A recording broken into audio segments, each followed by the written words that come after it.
우리 기독교 신앙에서 구원 문제는 대단히 중요하죠. 구원 문제, 기독교 신앙의 기초이고 뼈대이고 최종 종착역, 최종 목표입니다. 알파와 오메가가 된다고 흔히 말하죠. 전체라는 얘기예요.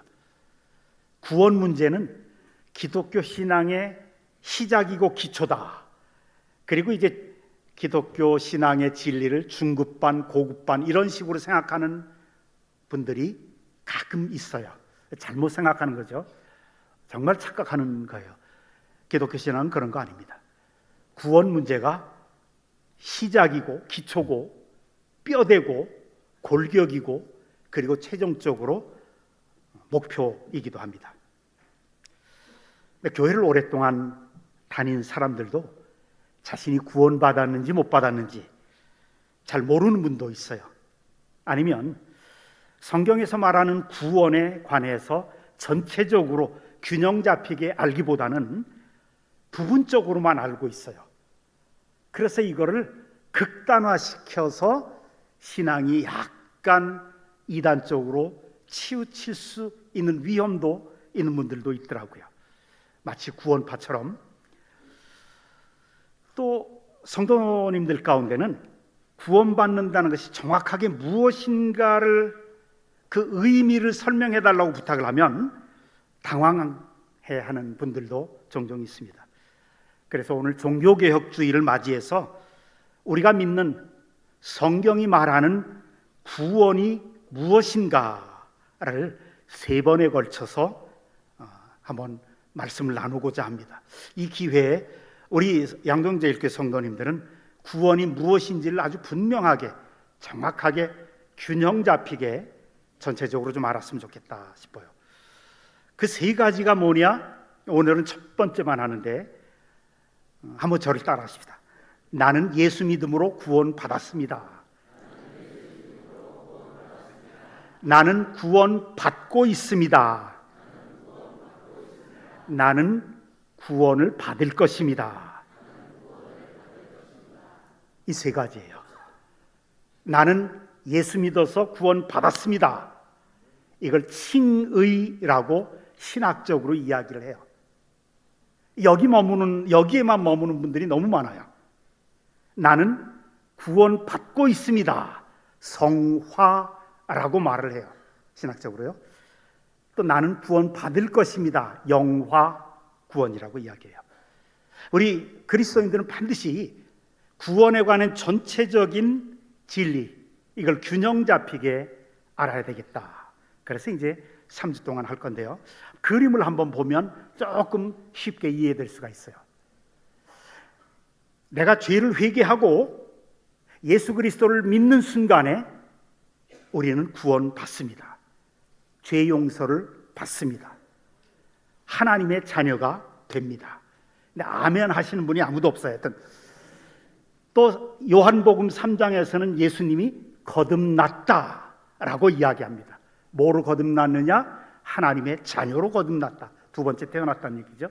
그리고 성령 받았습니다. 이것을 칭의 구원이라고 말합니다. 그런데 예수 믿는 순간에 이것이 한꺼번에 이루어지는 거예요. 예수 그리스도의 십자가의 보혈로 한꺼번에 완전히 이루어지는 거예요. 모든 죄가 용서되고 하나님의 자녀가 되고 의인이라 칭함을 받고 거듭나고 성령 받는 것, 이걸 칭의 구원이에요. 그런데 그러면 예수 믿고 난 다음에 우리를 하나님이 천국으로 곧바로 인도하시느냐? 그게 아니에요. 이 세상을, 광야 같은 세상을 살게 하세요. 그래서 우리 속에 있는 죄된 못된 습관들, 막 혈기들, 아주 모난 부분들을 하나님이 광야 같은 세상을 통과하게 하심으로 점점 깎아 나가십니다. 다듬어 나가세요. 하나님의 자녀로 딱 태어나게 하신 후에, 구원받게 하신 후에 하나님의 자녀다운 자녀가 되도록 다듬어 나가세요. 그래서 질병도 있고, 그래서 우리 가정 속에 문제도 발생하고 인간관계에 고통스러운 그런 경험도 하게 되고요, 삶 속에서 여러 가지 시험들을 당하게 돼요. 그러면서 목표가 뭐냐? 그리스도를 닮아가는 겁니다. 성화되어 가는 겁니다. 그것을 성화 구원이라고 합니다. 그리고 이제 마지막으로 죽음을 통과해서 죽은 이후에 천국에 들어가서 우리의 몸 자체도, 영혼뿐만 아니라 몸까지도 이제 나중에 영화롭게 된다. 그래서 영화 구원입니다. 이 세 가지 전체를 성경은 구원받는다, 구원이라고 그렇게 가르칩니다. 한번 저를 따라하십시다. 나는 예수로 말미암아서 구원받았습니다. 나는 구원받고 있습니다. 나는 구원받을 것입니다. 이것이 균형 잡힌 구원이라고 한 정확한 의미입니다. 오늘 이 칭의에 관해서 나누는데요, 이 구원이라고 하는, 구원받으려면 제일 먼저 구원을 말하려면 죄에 대해서 알아야 돼요. 왜요? 구원이란 죄에서 건진받는 거거든요.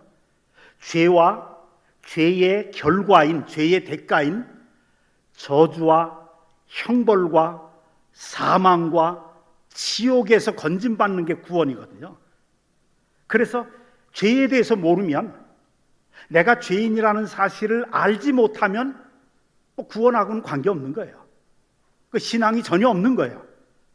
성경을 전혀 모르는 거예요. 성경을 몇 번 읽었든 간에, 직분이 무엇이든 간에 자신이 죄인이었다는 사실, 죄의 노예였다는 사실을 모르면 구원과는 관계없는 사람이죠. 구원이란 죄 속에서 건진받고 죄의 결과에서 건진받는 거니까요. 아담과 하와의 선악과 사건 이후에 죄가 인간 속으로 들어왔습니다. 그리고 그 순간부터 모든 인간이 타락하게 되죠. 그리고 죄의 노예가 되었습니다. 우리는 태어날 때부터 죄인으로 태어난다는 것이 성경의 강력한 설명입니다. 그런데 우리는 죄인으로 태어나지만 어렸을 때는 다 순수무결하게 보입니다. 순결하게 보이죠. 그러나 그 아이들이 자라고, 이성이 자라고 지성이 자라고 의지가 강해지고 감정 영역이 더 풍성해지면서 혈기로 나타나고 거짓말로도 나타나고 책임 전가하는 습관으로도 나타나고 남 비난하는 습관, 험담하는 습관, 여러 모양으로 죄악의 열매들이, 죄들이 드러나는 것입니다. 자라가면서. 그런데도 우리는 우리 스스로를 의롭다, 착하다라고 생각을 해요. 자신의 행동을 보면서. 우리 습관은 뭐냐면 대부분 공통은 우리는 남들과 비교를 하면서 자신을 바라봐요. 그런데 죄에 관해서는 뉴스에 떠오르는 죄인들, 악한 놈들, 나쁜 놈들과만 비교해요. 우리보다 못한 사람들과 우리 스스로를 자꾸 비교하니까 내가 선한 사람으로 착각하는 거예요. 그래야 마음이 편안하거든요. 내가 착한 사람으로 생각이 돼요. 나는 법 없이도 살 수 있는 사람 같아요. 스스로 그렇게 느껴요. 자꾸 나보다 못한 사람들만. 또 한 가지는 뭐냐면, 여러분, 어두컴컴한 빛 속에서는 얼굴에 뭐가 묻었는지 자신의 옷이 얼마나 더러운지 잘 드러나질 않아요. 그러나 강력한 태양빛 아래서는 모든 더러운 게 다 드러나요. 우리가 하나님 없이 살 동안에는 우리가 그렇게 죄인인 줄 몰랐어요. 그런데 하나님을 딱 만나고 나면 강력한 의의 태양이신 하나님이 빛을 비추시거든요. 양심 속에. 예를 들어보면 이런 거예요. 하나님은 우리 마음을 보시거든요. 생각을 보세요. 우리는 행동을 통해서만 우리가 착한 사람으로 생각하는데, 예수님이 아주 비근한 예로 강단에서 참 입에 올리기도 힘든 용어를 사용하시면서 너희가 여인을 볼 때 마음속에 음욕을 품는 자는 이미 마음에 간음하였느니라 그래요. 간음죄로 취급해요. 혈기와 분노를 살인죄로 취급하세요. 미워하는 자는 살인한 자다 그래요. 남을 욕하면 그 지옥에 떨어질 죄라고 분명히 마태복음 5장, 6장, 7장에서 그대로 드러나게 말씀하세요. 마음속의 생각이, 그래서 노아의 홍수 시절에 그 시절에 하나님이 심판하셨던 것은, 홍수로 심판하셨던 것은 그 시대 사람들의 마음의 생각의 계획이 다 악했다 그랬어요. 마음의 생각까지도 보시는 그 하나님. 그것뿐인가요? 우리 말로 얼마나 많은 죄를 짓습니까? 남을 배려하지 않고 그냥 함부로 내뱉은 그 말 때문에 치명적인 상처를 입고 그 말 때문에 자살하는 사람들도 생기거든요. 그 말 때문에 상처받고 그 사람 다시 보고 싶지 않고 말 때문에 교회를 떠난 사람들이 얼마나 많은데요. 말로 인격을 살인하기도 하고요. 전문가들의 말에 의하면, 이론에 의하면 우리 보통 사람들이 하루에 3만 마디의 말을 한대요. 이 3만 마디의 말 중에서 남을 상처 주는 말들이 얼마나 많은지 한번 생각해 보세요. 남의 사정을 이해하지 못하고 그냥 함부로 내 사정만 생각해서 말을 했다가 그 사람과 원수되고 그 사람의 마음에 상처 준 적이 얼마나 많을까. 또 행동으로는 또 어때요? 자라나면서 우리 행동 속에 사람에 따라 특징들이 다 다르거든요. 어떤 사람은 말로 짓는 죄들을 많이 해요. 험담 많이 하고 비난 많이 해요. 또 어떤 사람은 행동으로 사기치고 나쁜 일들 하는 게 얼마나 많아요. 또 어떤 사람은 혈기를 참지 못해요. 그래서 그거 조금만 참으면 되는데 그 순간 참지 못해서 혈기를 그냥 폭발시켜서 죄 지은, 이 무서운 죄를 먹고 마시면서 죄의 노예가 됐다는 이 사실을 알지 못하고 살다가 영원한 지옥으로 떨어져 나가게 될 운명이 인간이에요. 그런데 여기까지는 모든 종교가 다 그렇게 진단을 해요. 죄 지었다. 그런데 일반 고등 종교에서, 특별히 불교나 또 이슬람교, 회교에서는 그 죄를 어떻게 해결하느냐, 내가 평생 살면서 지었던 죄들보다 선행을 더 많이 하면 좋은 곳에 간다, 극락에 간다, 천국에 간다, 이렇게 가르쳐요. 근데 복음은 그게 아니에요. 교회 나와서 예배하는 하나님을 믿는 성도들은 그게 아니에요. 죄는 그렇게 해결되는 게 아니야.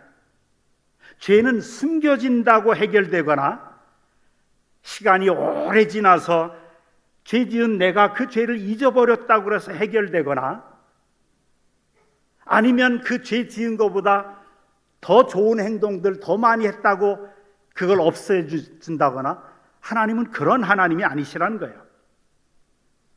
아니면 이 사회 때문에 그랬다, 불우한 가정 환경 때문에 그랬다, 이런 식으로 남에게 책임 전가를 한다고 해결되는 것도 아닙니다. 죄는 반드시 그 죄의 대가를 받아야 돼요. 그 죄의 대가가 뭐냐? 형벌이고 저주고 심판이고 그리고 지옥의 형벌이죠. 죄의 싹은 사망이다. 로마서 3장에서 그렇게 말씀하시죠. 그런데 그 죄인을 용서받는, 그 죄를 용서받는 길, 죄인이 용서받는 길이 열렸다고 오늘 본문에 말씀하세요. 14절에 보면 뭐라고 나오냐면, 그 아들 안에서 우리가 속량 곧 죄사함을 얻었도다. 아들 안에서라고 하는 이 말씀을 우리는 애매모호하게 알면 안 돼요. 주님 안에서라는 말을 많이 하죠. 예수 안에서라고 하는 말을 많이 해요. 그 아들 안에서, 예수님 안에서라고 하는 이 말, 주님 안에서라고 하는 이 말의 뜻은 뭐냐면, 자신의 죄를 회개하고, 자기가 죄인인 것을 깨닫고 자신의 죄를 회개하고 예수 그리스도를 믿는 순간에 우리는 예수님 안으로 들어간 거예요. 그것을 아들 안에서 그래요. 그런데 뭐를 얻었느냐? 속량을 얻었다, 곧 죄사함을 얻었다. 이 뜻은 뭐냐면, 이 말씀이 기록된 초대교회 그 시절에는 나라와 나라가 전쟁을 하면 이긴 국가에서는 그 전쟁 포로들을 끌고 오죠. 그리고 그들을 어디로 넘기냐면 노예시장으로 넘깁니다. 노예시장에 노예들을 쭉 세워놓고 잘생기거나 건장하게 일을 잘할 그런 노예들, 또 예쁘게 생겼거나 이런 노예들에겐 비싼 값을 매겨요. 그리고 노예시장에서 노예를 팝니다. 속량이라고 하는 말의 뜻은 뭐냐면, 어디서 나왔냐면, 마음씨 좋은 주인이, 또 아주 부유한 주인이 그 노예들을 사요. 값을 지불하고 노예들을 사서 그 노예 문서를 다 불태워버리고 말합니다. 너희들은 이제 자유다. 너희들은 노예가 아니다. 자유롭게 그러나 의미 있게 인생을 살아라. 그리고 풀어줍니다. 몸값을 지불하고 노예를 사서 해방시켜 주는 거예요. 그 일이 벌어졌다는 거예요. 우리 모두 다 죽을 수밖에 없는 죄인이었는데 하나님이 그 몸값을 지불하고 사신 거예요. 그 몸값이 누구냐? 그 아들 예수 그리스도를 십자가에 달려서 사형시키신 거예요. 내가 십자가에 달려서 죽어야 될 그 죽음을 예수에게 다 퍼부으신 거예요. 죄값을 하나님 스스로가 당신의 아들에게 다 심판으로 다 죄값을 치른 거죠. 하나님의 아들, 왕 중의 왕이신 그 하나님이, 그 예수 그리스도께서 자기의 목숨으로 나의 죄값을 치르기 위해서 십자가에 피 흘려 죽으셨다, 사형당하셨다. 그리고 이 사실을 믿고 자신이 죄인인 것을 깨닫고 죄를 회개하고 예수님을 주님으로 영접할 때, 예수님을 믿을 때 그 예수님의 보혈이 다 죄값을 치렀기 때문에 그것을 회개하고 믿는, 예수 믿는 순간에 모든 죄를 용서하는 거예요. 그리고 하나님의 자녀가 되는 겁니다. 예수님 안에 들어가는 거죠. 이것을 구원받았다, 영생을 얻었다, 거듭났다, 성령을 받았다 라고 말하는 거예요. 그 상황을 저 14절에서 그 아들 안에서 한번 같이 읽어보십시다. 시작. 그 아들 안에서 우리가 속량 곧 죄사함을 얻었도다. 이제 그런데 문제가 발생한 거예요. 로마 가톨릭 교회에서 초대교회 이후에 AD 400년까지를 초대교회라고 흔히 말을 해요. 초기 교회. 초대교회 이후로 1500년대까지 중세 1000년 동안을 예수 믿으면 구원받고 죄 용서함 받는다는 걸 싹 다른 거로 대체한 거예요.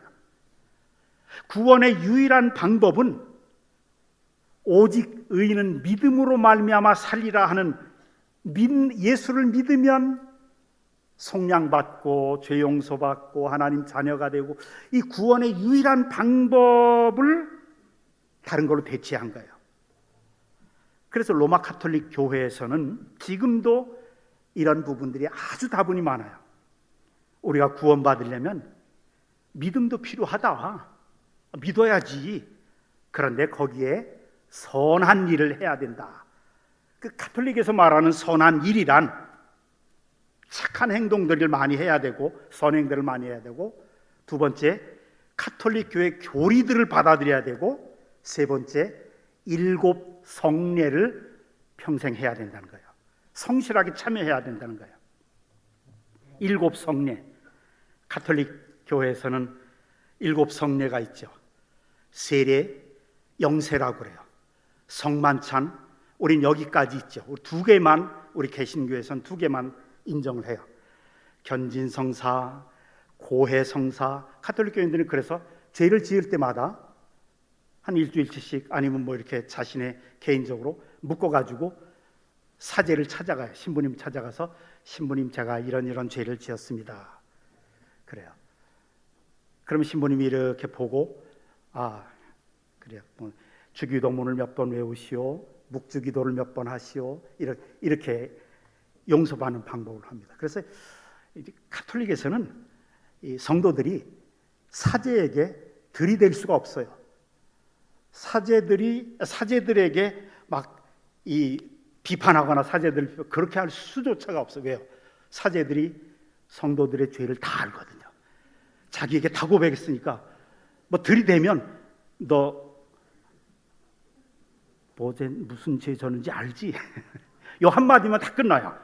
그러니까 가톨릭에서는 절대로 우리 교회처럼 뭐 이렇게 싸우거나 이런 게 있을 조차도 없어요. 하여튼 7가지 성례를 충실하게 참여해야 구원받는다고 가르쳐요. 이게 의무가 됐어요. 한마디로 말해 죽는 날까지 이 성례들에 잘 참여하면, 그렇게 되면 이제 자연스럽게 교회 권위에 복종하게 되고 선한 일을 하는 행위를 통해서 구원받을 수 있는지의 여부를 알 수 있다고 그래요. 결정된다는 거죠. 그래서 우리 그리스도인들이, 교회 다니는 사람들이 내가 예수 믿어서 거듭난 그 체험이 너무 감격스럽고 너무 좋아서 난 구원받았습니다 라고 이렇게 이야기하면 뭐라고 말하냐면 교만한 자다 그래요. 내가 구원받았다는 것을 얘기하는데 난 확신이 있어서 너무 감격하고 난 구원받았습니다 이렇게 얘기하는데 그걸 교만하대요. 그들의 주장은 죽어서 천국문 앞에 서봐야 비로소 내가 구원받을지 못 받을지를 확인할 수 있다라고 주장하죠. 이게 가톨릭 교회의 교리 중에 하나야. 제가 예수 믿기 전에 가톨릭 교회 이 공부를 쭉 했거든요.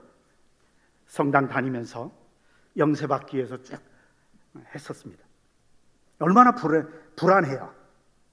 내가 구원 받았는지 못 받았는지 이걸 알지 못하는 거예요. 그래요. 이것이 1000년 동안 내려왔던 그런 가톨릭 교회의 교리였어요. 최근에 들어서 조금 달라지긴 했지만 지금도 좀 비슷한 면이 있어요. 그래서 가톨릭 교회의 구원론은 중세 유럽 사람들을 로마 교황청의 권위 아래 철저하게 묶어놓는 도구이기도 했습니다. 그런데 이제 1000년 동안 내려왔던 이 가톨릭의 권위와 가르침에 정면 도전하고 항거했던 사람들이 있었죠. 상당히 많았어요.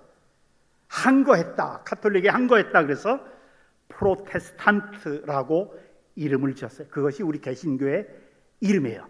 프로테스탄트. 우리는 프로테스탄트예요. 항거했다는 뜻이에요. 이게. 그걸 우리는 좋은 의미로 받아들이는 거죠. 16세기에 종교개혁의 선두주자들인 마르틴 루터, 존 칼빈, 쯔빙글리 이런 종교개혁자들이 아니다. 교회의 가르침은 그게 아니다. 성경의 가르침이 교회보다 위에 있다. 인간 최고의 권위와 최고의 기준은, 절대적인 기준은 성경뿐이다. 그래요. 그래서 성경의 가르침에서, 최고의 권위인 성경의 가르침에서 믿음은 오직 믿음으로 구원받는다라고 이야기를 하죠. 구원은 오직 믿음으로 받고 오직 하나님의 은혜로 받는다는 것을 가르칩니다. 누구든지 복음을 듣고 자신의 죄를 회개하고 예수님을 구주와 주님으로 영접하면, 믿으면 그 즉시 구원을 받게 되고 과거에 지었던 모든 죄가 아무리 추악해도, 우리가 혹시 구원받은 후에 계속해서 실수하고 죄짓고 넘어져도 예수님의 보혈로 깨끗이 용서함을 받는다. 이것이 성경의 가르침입니다. 쉽게 여러분들에게 시청각적으로 한번 보여주기 위해서 보세요. 검정색이죠. 이거를 우리의 모습이라고 칩시다. 우리는 죄로 똘똘 뭉친 죄의 장아찌였습니다. 생각하는 것이 죄였고, 말하는 것이 죄였고, 행동하는 것이 죄였어요. 죄로 똘똘 뭉친 것인데, 예수 믿으면, 시커멓지만 예수 믿으면 예수님 안에 들어가는 거예요. 그 아들 안에 들어가는 거예요. 그리고 하나님은 우리를 보실 때 아들을 보시는 거예요. 우리를 보실 때 우리의 죄를 보시는 게 아니라 아들 안에 들어간 우리. 그래서 주님이 항상 우리 속에 계신 예수 그리스도를, 예수 믿으면 예수님 안에 들어가게 된다고 아까 설명해 드렸죠. 예수님이 보혈로 감싸주시면서 하나님의 자녀로 삼아주신 거예요. 하나님의 자녀이기 때문에 하나님은 우리가 죄 없다고, 죄를 한 번도 지은 적이 없는 깨끗한 사람이라고 인정해 주시는 거예요. 그래서 예수 그리스도의 십자가의 보혈을 믿기만 하면 하나님이 우리를 보실 때 무죄, 대법원에서 아무리 소급 법원에서 아무리 죄를 졌을 대법원에서 무죄 선고하면 무죄인 거예요. 오늘도 여러분들 무죄라고 선고하는 것을 들으셨어요. 아까 참여 기도하고 난 다음에 사회 보시는 목사님이 선포한 내용이에요. 로마서 8장 1절. 그러므로 그리스도 예수 안에 있는 자에게는 결코 정죄함이 없느니라. 그래요. 주님 안에 있기 때문에 하나님은 우리를 보실 때 무죄다라는 거예요. 그리고 이 진리는 사실은 구약 성경에 누누이 기록되어 있어요. 대표적으로 예레미야 31장 34절에 보면 내가 그들의 악행을 사하고, 한번 읽어보십시다. 시작. 다시는 그 죄를 기억하지 아니하리라. 여호와의 말씀이니라. 하나님이 말씀하시는 거예요. 아무리 추한 죄도 예수님의 보혈을, 십자가와 부활을 믿기만 하면 우리가 예수님 안에 들어가기 때문에, 예수님 안에 들어가기 때문에 모든 죄가 완전히 용서됩니다. 그런데 더 놀라운 축복이 있어요. 우리가 무죄가 되는 것으로만 끝나는 것이 아닙니다. 예수 믿으면 완벽하게 의롭다고, 너는 의인이다 라고 인정받는 겁니다. 뭐와 같으냐면 우리가 몸이 더러우면 때때로 사우나 가서 세신도 하고 깨끗하게 씻죠. 예수 그리스도의 십자가의 보혈을 믿으면 우리의 모든 죄가 씻깁니다. 그리고 나왔어요. 그리고 그냥 내 몸이 깨끗해졌다고 벗은 몸으로 목욕탕 밖으로 나옵니까? 아니잖아요. 내 몸 깨끗해. 그리고 길거리 활보해 보세요. 그게 아니죠. 옷을 입어야 돼요. 새 옷을. 그 옷이 뭐냐?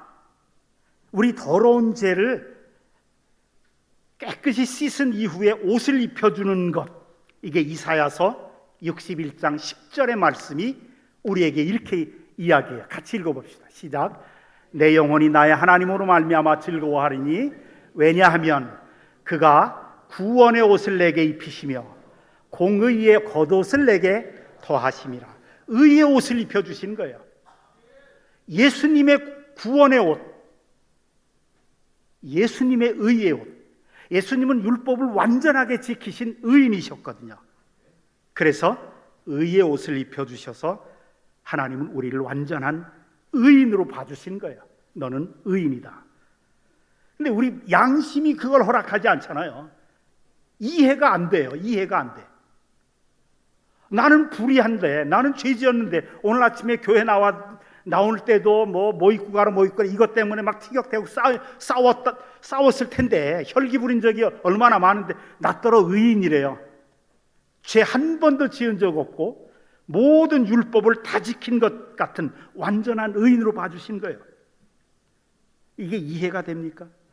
이해가 안 돼요. 그런데 이렇게 생각해 봅시다. 제가 딸 둘이 있는데 첫째 딸은 엄마를 닮아서 참 예쁘게 태어났어요. 근데 둘째 딸은 태어나고 보니까 이건 누굴 닮았는지. 그래서 제가 태어나자마자 한 2살 때까지 별명을 옥돌매라고 붙여줬어요. 옥상에서 떨어진 매주 같다. 근데 얘가 막 기어다니고 하는 행동 보니까 너무 귀여운 거예요. 예쁘진 않은데 나한테는 너무 예쁜 거예요. 지금은 이제 엄마를 닮아서 아주 예쁜데 너무 예쁘게 보이는 거예요. 내 딸을 위해서는, 이 아이를 위해서는 누가 이 아이에게 해를 끼치면 내가 죽일 수도 있겠더라고요. 그만큼 사랑해요. 예쁘지 않은데 예쁜 거예요. 내 마음속에서는 얼마나 귀한 그 이야기예요. 우리 속은 우리 이 안에 있으면 막 더럽고 추한 죄를 많이 지었기 때문에 의인일 수가 없어요. 근데 예수님 안에 들어가니까 완전한 의인이 된 거예요. 예수님, 하나님이 우리를 그렇게 봐주시는 거예요. 이해가 잘 안 되지만 그런데 복음을 이해하면 구원받는다가 아니에요. 복음을 믿으면, 그리스도의 의의를 믿음으로만 받아들이면 돼요. 그래서 믿음으로 구원받는 거예요. 그래서 신앙의 핵심이 로마서 1장 17절에 이렇게 말해요. 오직 의인은 믿음으로 말미암아 살리라. 이것은 하박국 2장 4절에서 인용해온, 사도 바울이 인용해온 말씀인데, 이 뜻은 뭐냐면 오직 믿음으로 의로워진 자는 영원히 살리라, 이런 뜻이에요. 의로워지는 게 뭐 때문에 의로워지느냐? 내가 열심히 노력해서 의로워진 게 아니라 믿음으로 의로워진 자다. 그래서 요한복음 5장 24절에 내가 진실로 진실로 너희에게 이르노니, 예수님은 아주 중요한 진리를 말씀하실 때는 꼭 내가 진실로 진실로 아멘 아멘 하면서 말씀하셨어요. 내 말을 듣고 또 나 보내신 이를 믿는 자는 영생을 얻었고 심판에 이르지 아니하나니, 이미 영생을 얻었고 구원받았고 심판에 이르지 않을 거고 지옥에 떨어지지 않을 거고 사망에서 생명으로 옮겼느니라 그래요. 그런데 이해는 안 되지만 믿어지는 게, 예수 믿으면 또 이것이 믿음으로만 되는 게 아니라 전적인 은혜로 말미암는다는 거예요. 에베소 2장 8절 9절에 우리가 잘 아는 말씀 있죠. 너희는 그 은혜에 의하여 믿음으로 말미암아 구원받았네. 이게 무슨 뜻이냐면, 여러분, 이 어려운 예수님의 사랑, 예수님의 말로 다 할 수 없는 그 보혈, 이게 이해가 됩니까? 이해된다면 이건 천재 이상입니다. 이해가 안 돼요. 그런데 믿어져요. 이게 은혜예요.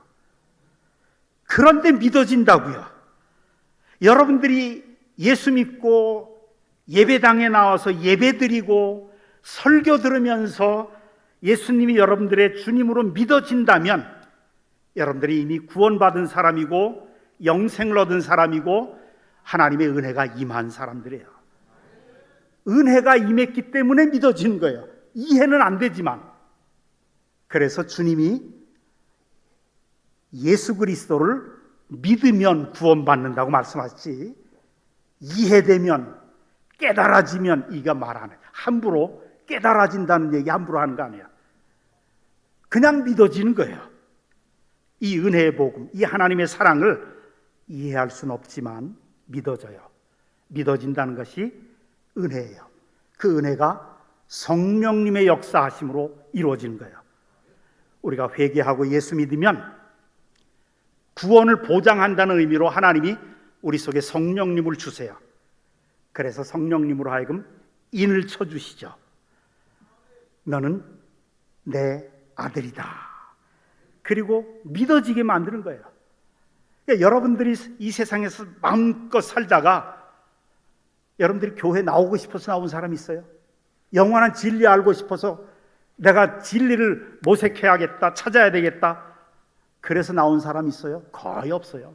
병 때문에 나왔고, 뭐 할 수 없이 나왔고, 자기 와이프에게 끌려서 나왔고, 안 나가면 그냥 서비스가 별로니까 그래서 나왔고, 어떤 사람은 빚 받으러 나왔더라고요. 그런데 그런 걸 통해서 고통스러워서 나오기도 했고, 고난 가운데서 도저히 견딜 수 없어서 교회라도 나가서 위로받자 그래서 나왔는데 예수 믿어지게 된 거예요. 또 어떤 사람은 도저히 이 사람은 도저히 안 믿을 것 같으니까 아예 너는 어머니 뱃속에서부터 나와라, 그리고 그냥 복중에서부터 교회 나오게 만든 거예요. 이게 은혜라는 거예요. 은혜가 임했기에 내가 교회 나왔고, 예배 듣다 보니까 설교가 들려지고 믿어지고, 그러면서 세상 노래가 점점 멀어지고 찬송가가 좋아지고 복음성가가 좋아지고 세상 친구 어울려서 술 한잔 하는 것도 참 괜찮지만 그것보다는 교회 나와서 예배 드리면서 다른 성도들과 함께 봉사하고 교제하고 성경 읽는 것이 좋아져요. 영적인 입맛이 달라지는 거예요. 성령 받았다는 증거죠. 은혜 받았다는 증거입니다. 그리고 성령님은 한 번 구원하신 하나님의 자녀를 천국 가는 날까지 책임져 주십니다. 이것은 다음 주에 하도록 하겠습니다. 제가 한번 묻겠습니다. 여러분은 여러분이 죄인인 것을 알고 회개하고 예수 그리스도를 주님으로 믿으십니까? 그렇다면 여러분은 구원 받았습니다. 저를 따라서 한번 하십시다. 나는 구원 받았습니다. 나는 오늘 죽어도 천국에 들어갈 확신이 있습니다. 여러분들이 이미 받은 이 구원으로 인해 늘 하나님께 감사하며 살아가시를 주님의 이름으로 축원합니다. 우리 다 같이